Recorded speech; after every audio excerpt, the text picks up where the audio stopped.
Buenas tardes. Hoy vamos a hablar sobre las cosas que se necesitan para la celebración de la Santa Misa. Este apartado es el capítulo 6 de nuestra instrucción general del misal romano. En principio vamos a hablar sobre el pan y el vino. Primero que nada, el numeral 319 nos habla que la Iglesia, siguiendo el ejemplo de nuestro Señor, utiliza pan y vino con agua para la celebración del sacrificio eucarístico. El pan deberá ser de trigo y deberá ser un pan ácimo. Deberá ser recién elaborado y no mezclado con sustancias distintas a las tradicionales. Igualmente, es el pan eucarístico el que se va a usar, debe de ser un signo de ser pan único y partido. Es decir, que de este pan eucarístico que se utilice para la misa, se distribuya la comunión para los fieles, e igual no se excluye el usar hostias de tamaños más pequeños que por razones pastorales se deban de tener. Por ejemplo, que haya muchos fieles que necesiten comulgar y pues se pueden utilizar otras hostias, no solamente la hostia principal para el sacrificio. También el vino debe de ser del producto de la vid, como dice el Evangelio de San Lucas. Debe de ser puramente de la vid y no estar mezclado ni con otras sustancias extrañas o distintas a las que tradicionalmente se han usado. Igualmente, para conservar el pan y el vino, pues es muy importante observar ese cuidado que se le debe tener al pan y al vino para la celebración de la Santa Misa. Cuidar que el vino no sea vinagre ni el pan se corrompa o de tal manera se haga que quede muy, muy duro que ya no se pueda comer o romper. E igualmente la rúbrica 324 nos indica una normativa que hay que seguir si, por ejemplo, en la celebración de la Santa Misa, el ministro ordenado se da cuenta que aquello que consagró no era vino. Es decir, supongamos que celebró la Santa Misa y ya va a comulgar, o ya después de la misma consagración del cáliz, se da cuenta que no era vino aquello que virtió en el cáliz. Entonces, suponiendo que no era la sustancia del vino, entonces va a tener que poner el agua o lo que haya puesto en el cáliz en un vaso aparte y luego va a vertir vino con un poco de agua como de costumbre y hacer la narración de la consagración del vino sin necesidad de consagrar otra vez pan. Sobre los utensilios sagrados los utensilios en general nos habla la segunda parte de esta instrucción del misal romano en el capítulo 6, que del género artístico de que deben ser los utensilios, pues deben de reflejar las tradiciones de cada región, pero deben de hacerse con un modo simple que refleje un verdadero arte y dignidad de lo que son. Para los materiales, pues pueden usarse los tradicionales, como lo son el oro y la plata, pero igual se pueden adaptar otros materiales que según la mentalidad de la época, pues puedan ser dignos para el culto divino. La conferencia de obispos va a juzgar en este aspecto cuáles sí y cuáles no pueden ser. Sobre los vasos sagrados, la sección número 3 nos habla que el cáliz y la patena ocupan el puesto, como quien dice, de honor entre los vasos santos. Háganse de un material noble, dice el 328 de las rúbricas. Si se hace de un material como el metal oxidable, pues deben de dorarse por dentro, de modo que sean lo más digno posibles y lo más bellos. La conferencia de los obispos determina de qué materiales se pueden hacer los vasos sagrados que no sean plata y oro. Es decir, se pueden hacer de maderas duras, muy duras, como el ébano. Igual se busca que no se corrompan y se rompan fácilmente estos objetos. El cáliz se manda que la copa no sea de un material que absorba los líquidos y el pie sí puede hacerse de un material como la madera. Se puede utilizar también una patena más amplia para la distribución especialmente de la comunión. Y el artista hace estos objetos según la costumbre del lugar y que se vea de modo adecuado, que se distinga que es un objeto sagrado y no cualquier vaso. La Iglesia manda que para utilizarse los vasos deben de bendecirse con anterioridad y de eso vamos a hablar al final de este video.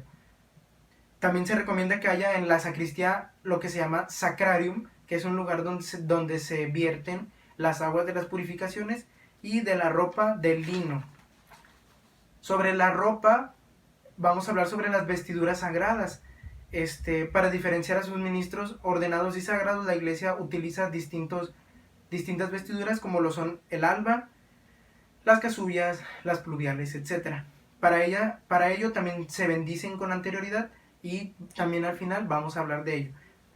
Para los ministros ordenados e instituidos ha de utilizarse el alba y el cíngulo, a menos que el alba ya haga que esté ajustada al cuerpo, el alba. Y pues no se puede prescindir de utilizar el alba, se debe de utilizar. La vestimenta propia de un sacerdote en la misa es la casulla y abajo pues su alba y su estola. La vestimenta propia de un diácono es la dalmática, con la estola yendo del hombro izquierdo hacia abajo, sujetándola de su lado derecho, y puede prescindir de la dalmática en oficios de menor solemnidad. Los acólitos y lectores y fieles laicos podrían utilizar el alba, y en la conferencia de los obispos determina qué vestimentas se pueden o no utilizar en sus territorios. El sacerdote utiliza la estola que pende del cuello, aquí sobre el pecho, y como dijimos ahorita, el diácono de manera cruzada. La pluvial puede utilizarse en procesiones y en otros oficios que los libros determinen. Las adaptaciones y propuestas que tengan los obispos para las vestimentas se las pueden hacer a la Santa Sede, y ella determina que sí y que no pueden cambiar o quitar. La confección de estas vestiduras, a decir del modo tradicional, casi siempre han sido de lino y de esos objetos nobles, de esos materiales nobles, pero pueden hacerse de las fibras naturales o artificiales que en cada región se tengan, e igualmente la conferencia de obispos ha de determinar que sí, que no, o dependiendo de los casos.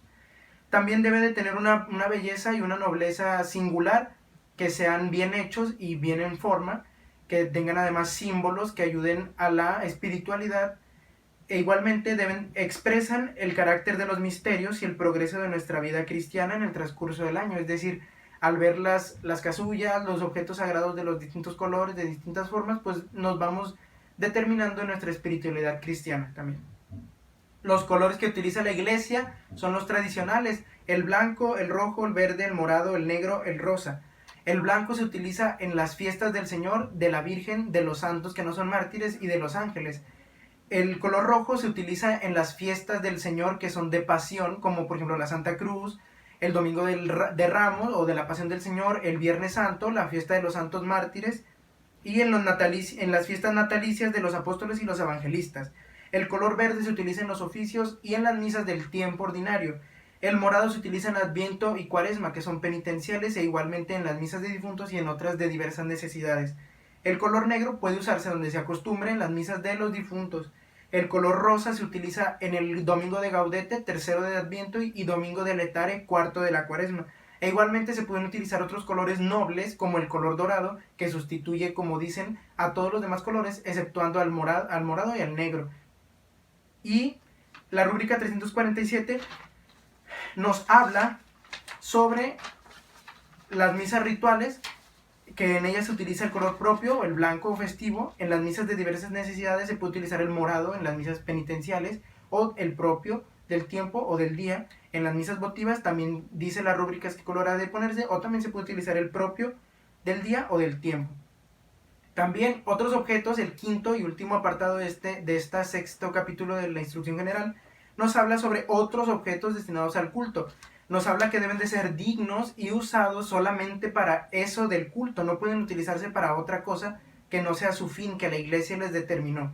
No por ser materiales también sin importancia o no tan relevantes en la celebración eucarística, deben de ser corrientes, como quien dice, deben de ser cuidados con una especial veneración, y deben de ser artísticos, nobles, y que vayan en concordancia con la elegancia y con los demás objetos. También hay que cuidar especialmente los objetos como la cruz del altar y la cruz de la procesión. Y finalmente, la rúbrica 349 nos habla sobre el especial cuidado a los libros litúrgicos, especialmente al evangeliario y al leccionario, que se les debe tener una especial veneración por ser signo y símbolo de las realidades sobrenaturales. Ahora bien, ya para finalizar, vamos a hablar sobre las bendiciones que se hacen a los objetos sagrados. La bendición de las vestiduras sagradas dentro de la misa se puede hacer antes de los ritos iniciales, o si se hace después de los ritos iniciales, sería en la homilía. Se tiene todo como de costumbre, En la homilía se procede a la bendición, después a la oración universal. Después de la oración universal se llevan los objetos y ahora sí se hacen las municiones correspondientes y la bendición. Y después continúa como de costumbre. Y fuera de misa se procede a disponer el lugar, a la lectura de la palabra de Dios y la bendición. Y por último, la bendición de los vasos santos dice que puede hacerse dentro de la misa con un rito especial, que todo continúa como de costumbre, se proponen unas lecturas especiales y después de la oración de los fieles se ponen en el altar los vasos sagrados que van a ser bendecidos, se proponen antífonas, se invita a la oración, se bendicen y se recomienda su incensación y la comunión directa en esos vasos sagrados. Y fuera de la misa se recomienda que vestido de su hábito talar, con sobrepelliz o con el alba y la estola, se vaya hacia la sede, se haga la lectura de la palabra de Dios, se ponen los vasos sobre el altar después de la homilía y después se hace la oración de bendición, la oración de los fieles, el Padre Nuestro, oración final, bendición y despedida. Y ahora ya por último vamos a oír la oración de bendición de las vestiduras sagradas. La oración dice: bendito seas, oh Dios, que estableciste a tu Hijo, Hijo único, sumo y eterno sacerdote del Nuevo Testamento, y escogiste a unos hombres para que fueran administradores de tus misterios. Te pedimos que tus ministros usen con reverencia y dignifiquen con su conducta estas vestiduras, destinadas a las celebraciones sagradas y santificadas por tu bendición. Por Jesucristo nuestro Señor. Amén. Muy bien, de mi parte sería todo de los utensilios y vestiduras sagradas para la celebración de la Santa Misa.